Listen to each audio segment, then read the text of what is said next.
Oi pessoal, tudo bem?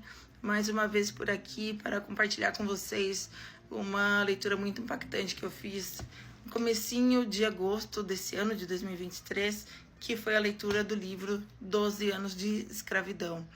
Essa leitura, ela não foi uma leitura de passatempo, né? Ela foi uma leitura que me ajudou a pensar em muita coisa, a relembrar muita coisa sobre algo tão terrível, né, que aconteceu na sociedade e que, infelizmente, a gente ainda vê alguns resquícios, né, por aí. Essa história conta aí a jornada, né, de 12 anos do Solomon, que era um homem livre no norte dos Estados Unidos em meados do século XIX e foi traído e vendido como um escravizado para o sul. Então a gente entende aí tudo que ele viveu, tudo que ele sofreu, tudo que ele perdeu nesses 12 anos aí de trabalho escravo, né, como um escravizado. A gente vê, ele não acompanhou os filhos crescerem, ele teve que viver ali os tormentos de viagens de navio, quando ele foi vendido. Então a gente lê todos os detalhes de como isso foi, toda a dureza, né, do dia a dia e as faltas que os escravizados tinham, né, tudo que eles sofriam na mão ali dos senhores. Tem uma passagem que mostra a comemoração de 1 ou 2 horas aí de descanso no domingo. É tão pouco pra gente, né, hoje em dia. Mostra também uma outra passagem como o Natal era uma data diferente, importante, porque eles tinham aí um salvo-conduto para ir a uma outra fazenda, algum outro lugar, visitar alguém. E nas festas de Natal também aconteciam muitos casamentos, se os senhores permitissem. E tem muito mais que essa leitura traz à tona, né, para o leitor atento. Pensando aí, né, mais especificamente na vida do Solomon, a gente vê como ele teve certos, entre muitas e muitas e muitas aspas, privilégios por ser alfabetizado, por ser músico, por ter habilidades manuais aí com madeira. Então ele conseguiu algumas vantagens em alguns momentos, né? Então ele conseguiu ganhar algum dinheiro, algum prestígio, mas comparado ao que a gente considera liberdade nos dias de hoje, aquilo não é nada, né? A gente vê ali o momento que ele sofreu com varíola, o momento que ele precisou infligir ali castigos aos seus colegas, amigos ali escravizados. Então é muita dor, muita perda e muitas oportunidades para a gente pensar, dar valor ao que a gente tem e lutar pelo que precisa aí ser diferente ainda nos dias de hoje.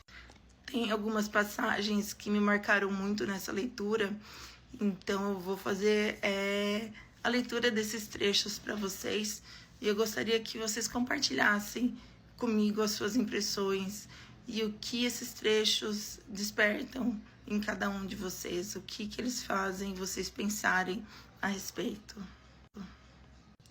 Gente, eu vou olhar para baixo um pouquinho, porque agora eu vou ler para vocês. O primeiro trecho faz parte aqui da introdução do livro.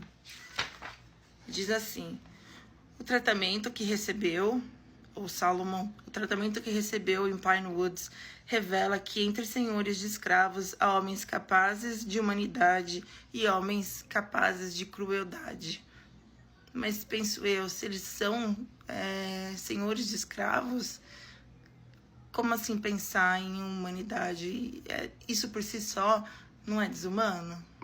Esse trecho ele se conecta muito bem com um trecho da página 174, que eu vou ler para vocês em seguida. Tem alguns momentos que dá até uma certa revolta, mas eu vou ler assim mesmo. Não é culpa do senhor de escravos se ele é cruel.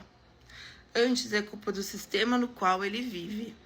Ele é incapaz de fazer frente à ingerência dos costumes e das relações que o circundam.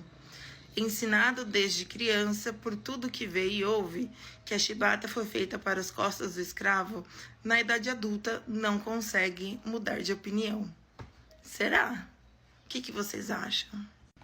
Tem um outro trecho, mais do comecinho do livro, na página 72, que mostra mais um exemplo dessa visão aí de compreensão que ele tinha, né, que o Solomon tinha.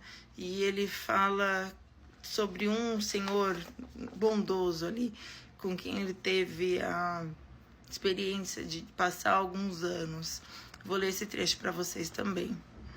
Em minha visão, nunca houve um cristão que tem escravos mais gentil, nobre e puro do que ele. As influências e relações que sempre o cercaram o cegaram para o erro fundamental que está na base do sistema de escravidão. Ele nunca questionou o direito moral de um homem fazer de outro homem seu escravo.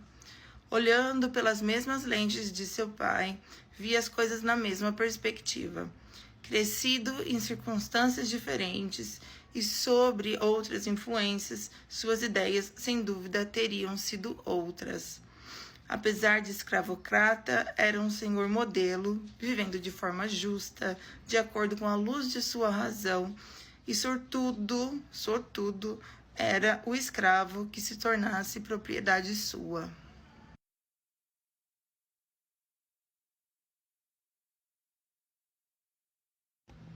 No início do livro, ele conta quão ignorante ele era. Na página 14. Era ignorante demais, talvez independente demais, para compreender como alguém poderia se contentar em viver na condição abjeta de escravo. Não conseguia entender a moral da lei ou da religião que sustentava e reconhece o princípio da escravidão. Mas ele vai entender no futuro, né? Ele entendeu no futuro. Tem um trecho muito duro, que é o desfecho aí de uma situação, na página 134. Eu não considero isso spoiler porque, se você não sabe que isso acontecia, it's high time. Vou ler para vocês. Seu senhor não lhe rachou a cabeça, como frequentemente é feito para findar com o sofrimento de algum animal, mas a deixou desprovida de qualquer cuidado e proteção para suportar uma vida de tormentas e misérias até a sua morte natural. Quando os escravos regressaram da roça certa noite, encontraram-na desfalecida. Durante o dia, o anjo do Senhor, que transita invisível por toda a terra, recolhendo almas agonizantes, em silêncio havia entrado na cabana de Elisa e a levara de lá.